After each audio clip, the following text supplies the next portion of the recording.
Have you ever walked into a bank and felt like just another number? You wait in line, fill out forms, and get hit with fees for things that seem ridiculous. Meanwhile, you hear stories about wealthy people getting free services, personal bankers, and special treatment. It makes you wonder, at what point do banks actually start caring about you? When do you stop being just another account and become someone they want to keep happy? I am Bob, and I've spent years researching personal finance and the hidden rules that banks don't advertise. I've discovered that there are specific net worth thresholds where everything changes, where suddenly you are not chasing the bank. They're chasing you. I share insights like this regularly because I believe everyone deserves to understand how the financial system really works. If you find this valuable, please don't forget to subscribe and hit that like button. It helps me reach more people who need this information. Here is what most people don't realize. Banks operate on a tier system that is rarely discussed openly. They categorize customers based on their total relationship value, which includes your deposits, investments, loans, and overall net worth. Cross certain thresholds, and you unlock benefits that can save you thousands of dollars annually and make your financial life significantly easier. Understanding these levels isn't about envy. It is about having a target to aim for and knowing what becomes possible as you build wealth. Let me break down the 3 critical net worth levels where banks fundamentally change how they treat you. The first threshold sits around $50,000 in liquid assets. This might not sound like a fortune, and honestly, it isn't. But it is the point where you transition from being a cost center to a potentially profitable customer in the bank's eyes. At this level, many banks will start waiving monthly maintenance fees on checking accounts, reduce or eliminate overdraft charges, and offer you slightly better interest rates on savings accounts. You might get access to a dedicated phone line with shorter wait times or qualify for premium credit cards with better rewards. Think about Sarah, a marketing coordinator who spent 3 years diligently saving while living with roommates. She kept her expenses low, automated her savings, and finally hit $52,000 in her accounts. Before this, her bank charged her $12 monthly for her checking account.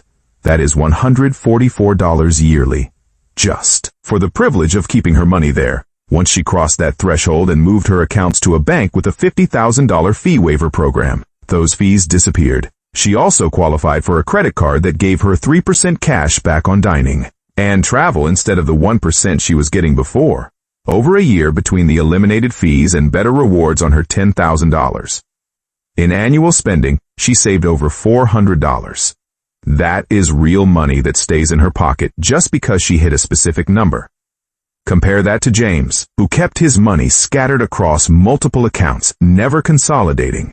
He had $30,000 in one bank, $15,000 in another, and some in an old savings account he barely touched. No single institution saw him as valuable enough to waive fees or offer premium services. He paid monthly fees at 2 different banks, totaling $25 monthly or $300 yearly. Plus he missed out on better credit card rewards.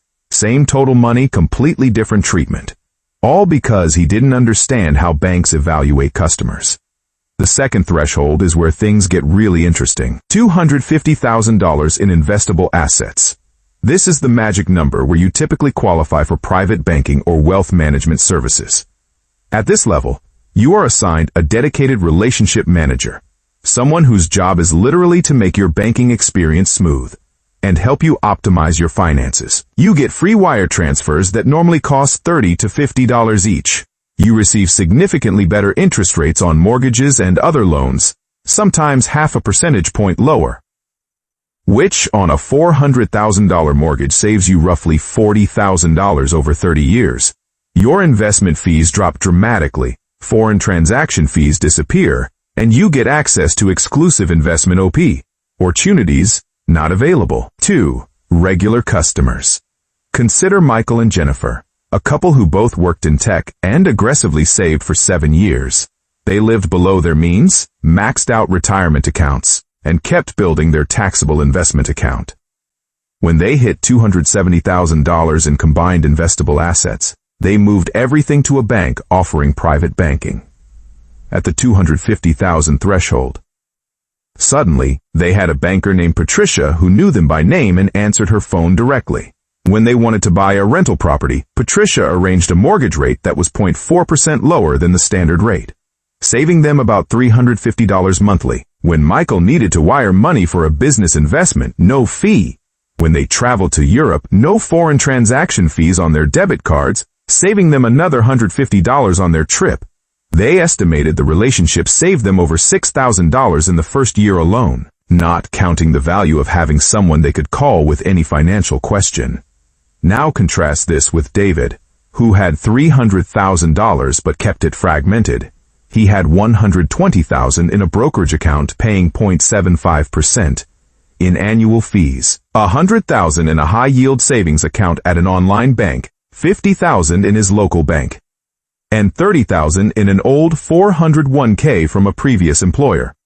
No single institution saw the full picture of his wealth. He paid full freight on investment fees, standard mortgage rates, and wire transfer fees. He was actually wealthier than Michael and Jennifer when they started getting premium treatment, but banks treated him like an average customer because he never consolidated his relationship. Over a decade, this fragmentation likely cost him over $50,000 in unnecessary fees and missed benefits. The third threshold is $1 million in investable assets. This is where you enter the world of true wealth management and family office services. Banks at this level aren't just offering you better rates, they're providing comprehensive financial planning, estate planning assistance, tax optimization strategies, and access to alternative investments like private equity or hedge funds. You might get invited to exclusive events, receive dedicated trust and estate attorneys, and have a whole team managing your financial life. The fee structures change entirely. You are often paying a flat percentage of assets under management rather than transaction fees, and that percentage decreases as your wealth grows. Take Robert, a small business owner who sold his company at age 52. For $2.3 million after taxes, he moved his money to a wealth management firm requiring a $1 million minimum. His team included a lead advisor, a tax specialist, and an estate planner. They restructured his investments to be more tax efficient, saving him roughly $30,000 annually in taxes. They helped him set up trusts for his children that reduced his estate tax burden. They found him better insurance products that cost less and covered more. When he wanted to invest in a friend's startup, they helped him evaluate it properly and structure it tax efficiently. The comprehensive service cost him 0.8% of assets annually, about $18,000 on his $2.3 million, but the tax savings alone exceeded that, and the peace of mind of having experts managing everything was invaluable to him. Compare Robert to Linda, who also had $1.2 million from a combination of inheritance and lifetime savings. She kept her money with her regular bank in basic investment accounts, paying over 1% in fees through a combination of expense ratios and advisory fees, costing her $12,000 yearly. She did her own taxes and missed several optimization strategies. That cost her an additional $15,000 in unnecessary taxes. She had no estate plan, which would create a significant tax burden for her heirs. Over 20 years, the difference between Robert's approach and Linda's could easily exceed $500,000. Not to mention the stress Linda carried trying to manage everything herself without expertise. Now, I know what some of you are thinking, Bob. I don't have $50,000, let alone $1 million. This doesn't apply to me. I hear you, and here is why you are wrong to dismiss this. Understanding these thresholds gives you clear targets to work toward. More importantly, even if you are starting from zero, knowing how the system works helps you make smarter decisions as you build wealth. If you understand that consolidating your accounts matters, you'll do it even with $10,000, setting yourself up for better treatment as you grow. If you know that certain banks offer better benefits at certain levels, you'll choose the right institution as you approach those thresholds instead of staying with a bank that doesn't reward your loyalty. Another concern I hear is, what if the market crashes and my net worth drops below these thresholds? Do I lose all the benefits? Generally, no. Banks look at your relationship history and trajectory. If you've been above a threshold and dipped temporarily due to market conditions, most banks maintain your service level. They're looking at you as a long-term customer, not month to month. Plus, these thresholds are guidelines, not absolute cutoffs. If you have $230,000 and a strong banking relationship, many institutions will extend private banking services. Especially if you are adding to your accounts regularly, some of you might be thinking this sounds elitist or unfair. Why should wealthier people get better treatment? I understand the frustration, but here is the reality. Banks are businesses, and they provide better service to more profitable customers. That is not going to change. What you can change is your strategy to reach these levels and get those benefits for yourself. This isn't about accepting unfairness, it is about understanding the rules of the game so you can play it effectively. So what can you actually do with this information right now regardless of where you are starting?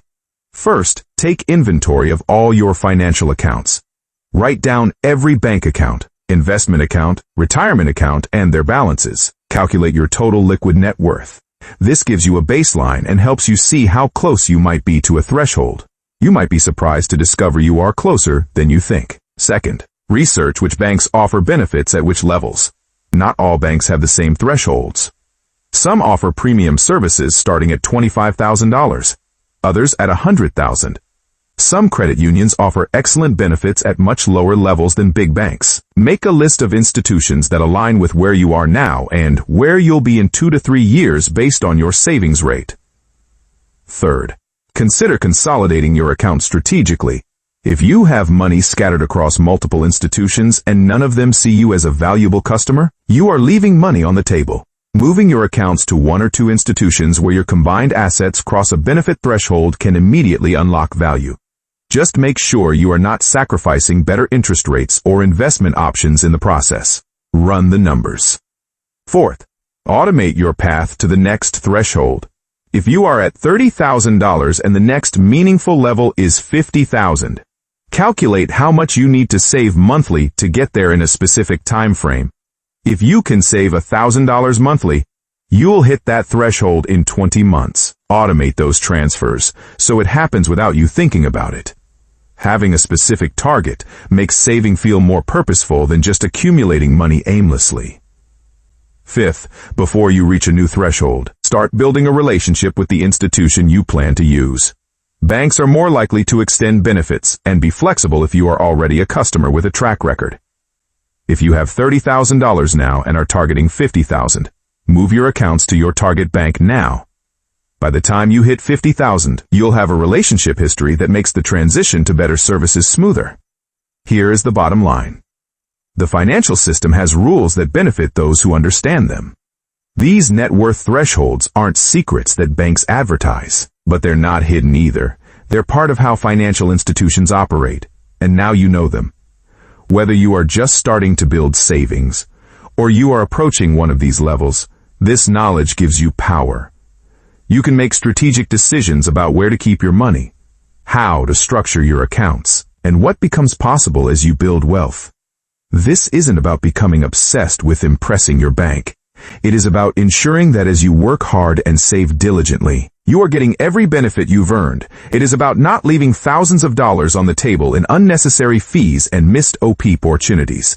It is about having a clear roadmap that shows you what changes as your net worth grows, giving you motivation to keep building. If this opened your eyes to how banks really work, do me a favor and share it with someone who needs to hear it. Subscribe to this channel because I am constantly researching these hidden financial rules and sharing what I find. Hit that like button so this reaches more people who are tired of being treated like just another account number. Your financial future isn't about luck. It is about understanding the system and making it work for you. You've got this.